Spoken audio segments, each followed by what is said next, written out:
নমস্কার, স্বাদের কিচেনে আপনাদের সবাইকে স্বাগত। আজকে রান্না করব বাঁধাকপি, তারপরে গাজর, ওলকপি, আলু দিয়ে আর মাছের তেল দিয়ে চচ্চড়ি করব।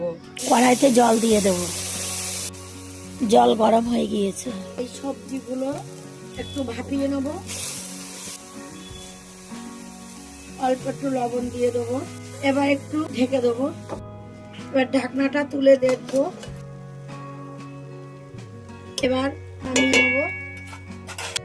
কড়াইতে তেল দিয়ে দেব, তেল গরম হয়ে গিয়েছে, শুকনো লঙ্কা ফোড়ন দেব, পেঁয়াজ কুচানো দিয়ে দেবো, রসুন থেতো করে রেখে দিয়েছি সেটা দিয়ে দেবো, মশলা ভেজে নেবো একটু। এই মাছের তেলটা দিয়ে দেবো, লবণ দিয়ে দেবো, হলুদ দিয়ে দেবো, বিরিয়ানির মশলা দিয়ে দেবো, জিরে আর মরিচ আর ধনে বাটা, টমেটোটা দিয়ে দেবো, 1 চামচ চিনি দিয়ে দেবো।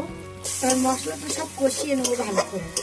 2 মিনিট কষিয়ে নেওয়া হয়ে গিয়েছে, এবার এই সিদ্ধ করা এগুলো দিয়ে দেবো, আবার একটু ঢেকে দেবো, ঢাকনাটা তুলে দেখবো, সব সিদ্ধ হয়ে গিয়েছে। এবার নেড়ে জলটা শুকিয়ে ফেলবো, আর অল্প একটু চিনি দিয়ে দেবো।